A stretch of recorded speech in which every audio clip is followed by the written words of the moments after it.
అమరజీవి మురళీ నాయక్, అమరవీరుడు మురళీ నాయక్. ఈ సందర్భంగా నేను తెలియజేసుకున్నది ఏంటంటే, పహల్గాం దాడిలో మన యొక్క అమాయకులైన పౌరులు, మన దేశ పౌరులు ప్రాణాలు కోల్పోవడం జరిగింది.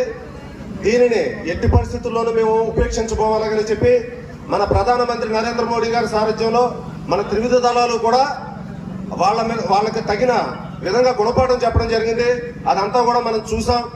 ఇకపై ఎప్పుడు కూడా ఇటువంటి దాడులకు అమాయక పౌరులు ప్రాణాలు తీయడం కానీ, మన దేశం మీద ఎటువంటి దాడులకు పాల్పడినా తగిన విధంగా బుద్ధి చెప్పుతాం అలాగని చెప్పి ప్రపంచ దేశాలన్నింటికీ ఈ రోజు మన భారత సైన్యం ధీటుగా సమాధానం చెప్పింది.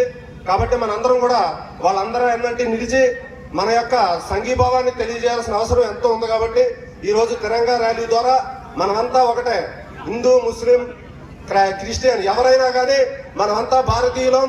సమయం వస్తే మేమంతా ఏకమై మన భారత జాతి అంతా కలిసి సైన్యానికి వెనక వెన్నుదండుగా ఉండి వాళ్ళ యొక్క శత్రువుల